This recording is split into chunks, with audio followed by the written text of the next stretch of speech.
In this video, I'm going to be talking about how to market your small business. And regardless of what business type that is, there are 6 very powerful strategies that you absolutely need to know to be successful at marketing.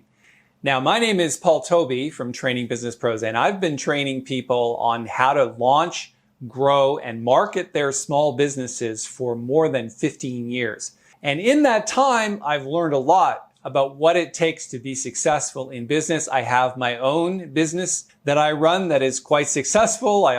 My son, who's only 23, has a very successful software business. And so I have a lot of experience with this, and I've worked with a lot of companies as an executive consultant and digital marketer for many, many different types of companies. And I would suggest to you that if you're really looking to be successful at marketing, you really want to watch this video through to the end. Let's get started.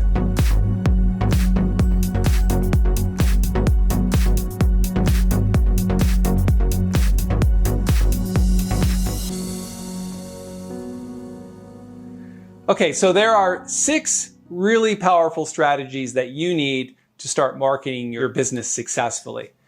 Now, I totally get that many people try different things in marketing and they have a lot of good intentions, but the problem is when your good intentions run smack dab into reality, there's this reality check that says, oh, that was a lot of money and time wasted and it really didn't get me very far. So take these 6 strategies to heart, and if you do these things, you will be successful. That's my promise. All right, let's get started with number 1.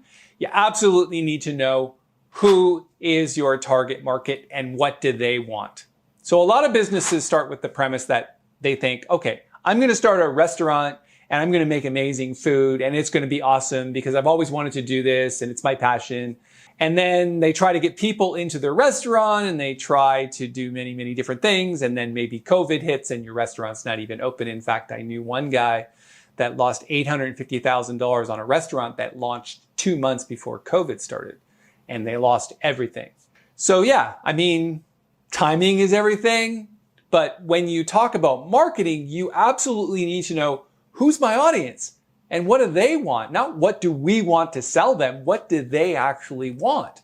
And it might not be your idea of what a good business is, but it's definitely a good place to start because that's going to be the audience that's going to buy your products and services. So you've got to figure that out. I do have a video on going through that process. I'm going to post a link up here. You might want to check that out after this video is over. Let's move on to number 2. You need to know what it is that you do that is different than everybody else. What is your uncommon offering? And that means, what do I do that is, obviously it's going to be in many ways similar to other people, but can I do those ways differently? Can I create a series of imaginative events that makes me stand out among the competition? And that's a good place to start, but you can't do that until you know what makes you different. For example, I started a Jazz Mental YouTube channel recently, and it's my passion. It's grown to 300 video views a day. Totally get, not a lot of video views, but it's only like 2.5 months in. And people, when they come and they comment, they can see immediately what the difference is. It's the way that I approach the training. It's the way that I mic and record the real piano versus all the digital pianos that people use. And so I'm not focusing on what everybody else is doing. I'm doing my own things and making that stand out. And eventually my plan is to turn that into an online business where I've got all of these people who want to have a higher level of training on how to be a professional musician. Sure, might be a small audience, but it's big enough. And I know that the tighter the niche, the more you'll get rich. So number 2 is, what do I do that is different and uncommon in the marketplace? Let's move on to number 3. You need to launch a website, and that website needs to be able to attract its own traffic. So understanding a little bit of search engine optimization, or a lot as it were, might help a lot. But understanding how that website is put together, don't just trust somebody else to do that. Go take some training. You can actually find some YouTube videos here on this channel on websites. I would suggest you go through all of them and find out what you're missing. And then you have a higher knowledge so that you can talk to the people that are helping you and have a better conversation about what you need and how that's going to work.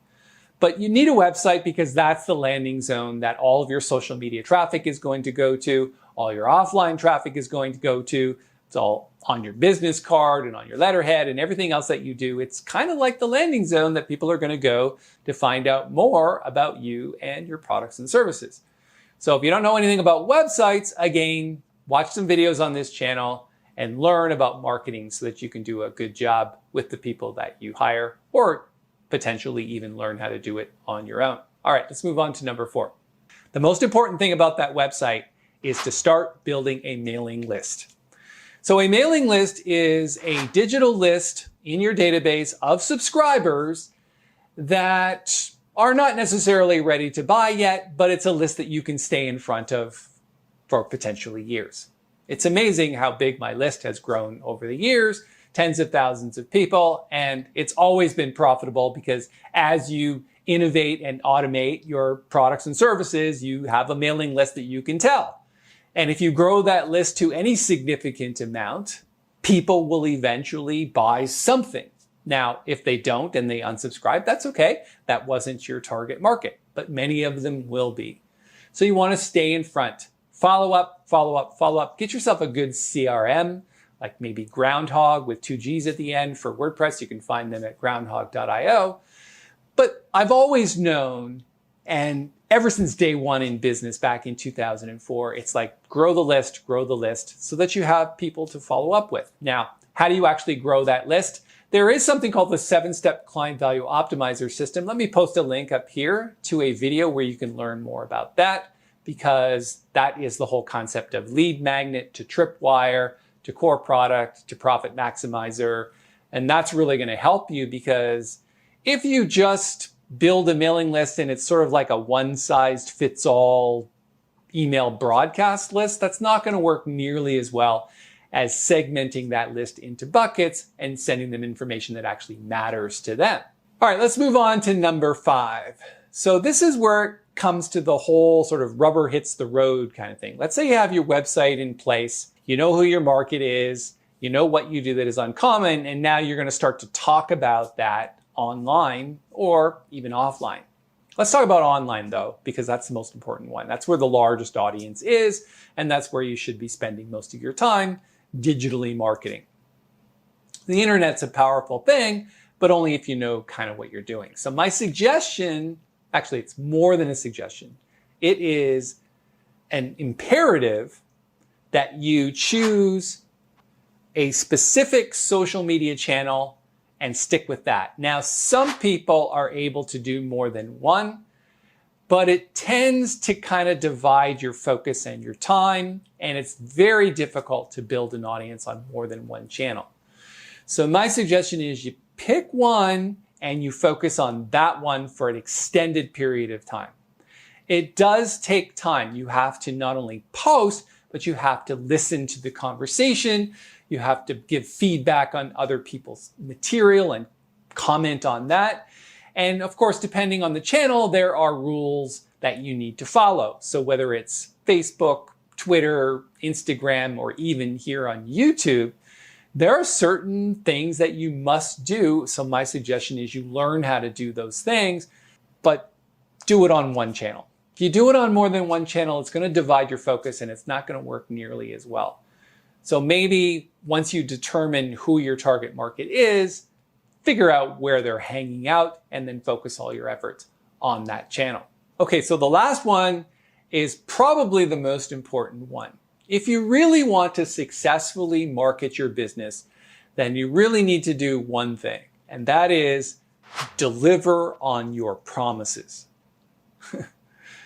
You ever heard the expression overpromise and underdeliver? That will kill any business. What you really want to do is promise this and deliver this. In other words, give them more than they expect. When you do that, typically what happens is people will tell someone else.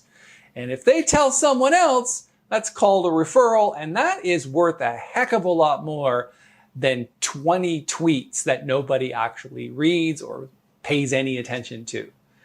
So the whole concept of marketing is really about starting a business, delivering on your promises, and letting that audience grow organically. Now, yes, there are some specific things that you can do to enhance that, and it's really done through number 4, which was start a mailing list.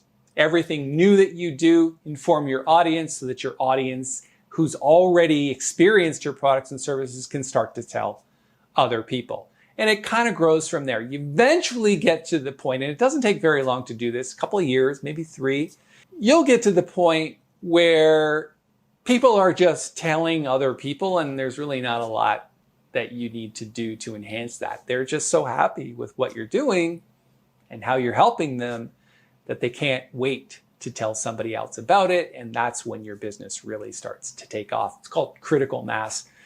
And from me to you, I hope that one day you get there, because it's a fun place to be in. I've been there a few times in my life when we've hit critical mass and it just kind of starts to happen. So I hope that helps you. If you have any questions or comments about this, post them below and I'll be sure to get back to you. Thanks for your time.